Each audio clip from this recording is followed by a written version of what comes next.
बिस्मिल्लाहिर्रहमानिर्रहीम। अस्सलाम वालेकुम। आज की रेसिपी है गुड़ वाले चावल, जो कि सर्दियों के सौगात भी हैं और इन्हें बनाना बहुत आसान है। आधा किलो सेला चावलों को मैंने तकरीबन 4 घंटे भिगोया था और इसके बाद मैंने इसे छान लिया है। आधा किलो गुड़,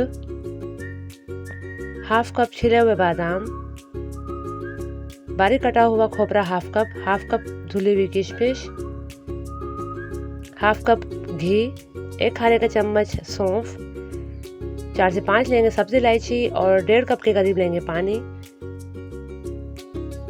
सबसे पहले मैंने तकरीबन 4 गुना चावलों से पानी ले लिया है और इन्हें 4 लौंगे डालने के बाद अच्छे बॉयल कर लिया था। पानी में जैसे बॉयल आया है इसमें मैंने डाल दिए हैं चावल और इन चावलों को मुकम्मल तौर पर पकाना है। और दूसरी तरफ मैंने डाल दिया है गुड़ एक पैन में और उसमें डाल देंगे 1.5 कप के करीब पानी और इसे इतना पकाएंगे गुड़ जो है वो अच्छी तरह मेल्ट हो जाए। चावल जो है हमारे अच्छी तरह से डन हो चुके हैं, इसमें कोई कमी नहीं रहनी चाहिए, इसे अच्छी तरह से पकाना है। और यहाँ पर गुड़ भी हमारा मेल्ट हो चुका है। तकरीबन हाफ कप या 1/3 कप करीब आपने इसमें घी डालना है और जैसे ही कढ़ाई में घी पिघल जाए इसमें डाल देंगे सब्जी इलायची और हल्का सा इसे पकाएंगे और साथ इसमें डाल देंगे 1 खाने का चम्मच सौंफ और सौंफ डालने के बाद आपने इसे बहुत अच्छी तरह से पकाना है। तकरीबन 1 मिनट के लिए आपने इसे पकाना है कि इसकी अच्छी सी महक आ जाए और इलायची थोड़ी मोटी हो जाए।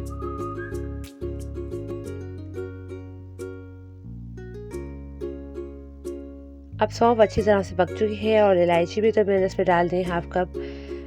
छिले हुए बारीक कटे हुए बादाम को मैंने 2 पीस कर लिए थे। साथ डाल दिया है खोपरा और साथ डाल दी है किशमिश। ये तमाम ड्राई फ्रूट्स जो हैं वो तकरीबन हाफ कप के करीब मैंने लिए हैं और इन्हें तकरीबन 1 मिनट के लिए आपने पकाना है अच्छी तरह से। किशमिश भी अच्छी तरह से हमारी थोड़ी मोटी हो जाए, इसे इतना पकाना है। ड्राई फ्रूट को जब हम रोस्ट करते हैं तो इसका बहुत अच्छा फ्लेवर आता है।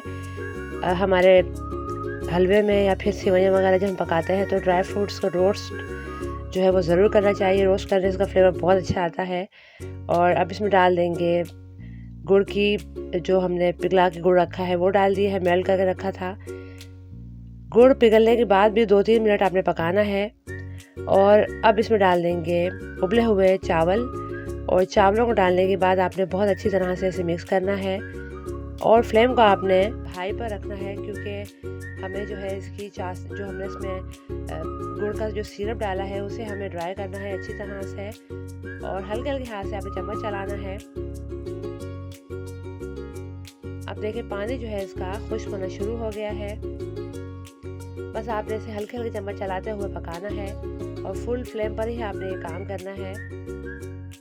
अब देखिए गुड़ वाला जो सिरप था वो अच्छी तरह से ड्राई हो गया है। अब इसे तकरीबन 5 मिनट के लिए दम पे रख दीजिएगा। 5 मिनट के बाद आप इसे सर्व करें। ये देखिए दम हमारा बिल्कुल रेडी हो गया है और आप देख सकते हैं कि चावल बिल्कुल खिला खिला है और ये चावल वाकई में बहुत लाजवाब बनते हैं।